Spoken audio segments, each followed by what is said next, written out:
As an educator, ang pinakamahalaga, pinaka-importante para sa akin, at ang pinaka-gusto ko ay yung nababago ko ang buhay ng mga bata.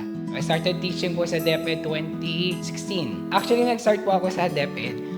Parang gusto ko tumaas. Sabi nila, bakit kailangan mo tumaas? Ba't ayaw mo nalang mag-classroom teacher? Sabi ko, kasi kapag tumataas ako ng level, mas lumalawak yung reach ko. So kung ano yung advocacy ko for learners, medyo mas marami yung nare-reach ko. So nakapag-take po ako ng NQuest. Praying na makapasa, pero more than that po ang binigay. Ako po yung nag-rank 1 ng National Capital Region. So naka-receive po ako ng email, an invitation for an orientation. Punong Guro Program, PGP under the TFB. Sabi ko, meron pala silang 4 principals. Sabi ko, for aspiring school heads. Ang una ko po naisip, napakaganda po ng programa.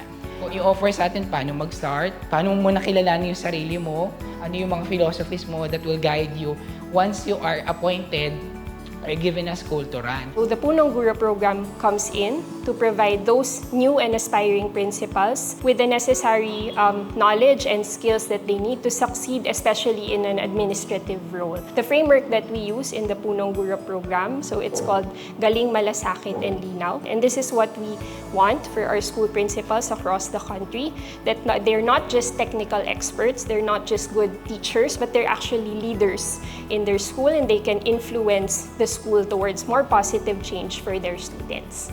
As a principal naman po, ang ginagawa naman po natin, i-ensure natin na lahat ng mga pangangailangan ng estudyante natin ay nabibigay ng teachers. Pero kung simula doon, ang ginagawa natin, kinakapacitate natin ng teachers. So isa sa mga ginagawa din po namin is yung vision sharing, na para isa lang din yung inaangklahan ng galaw ng buong eskwelahan. So kung ano yung advocacy ko, shared with the advocacies of the teachers, yun yung aligned sa mga strategic plans namin para kung ano yung galing sa akin, maabot na ang mga bata namin sa baba.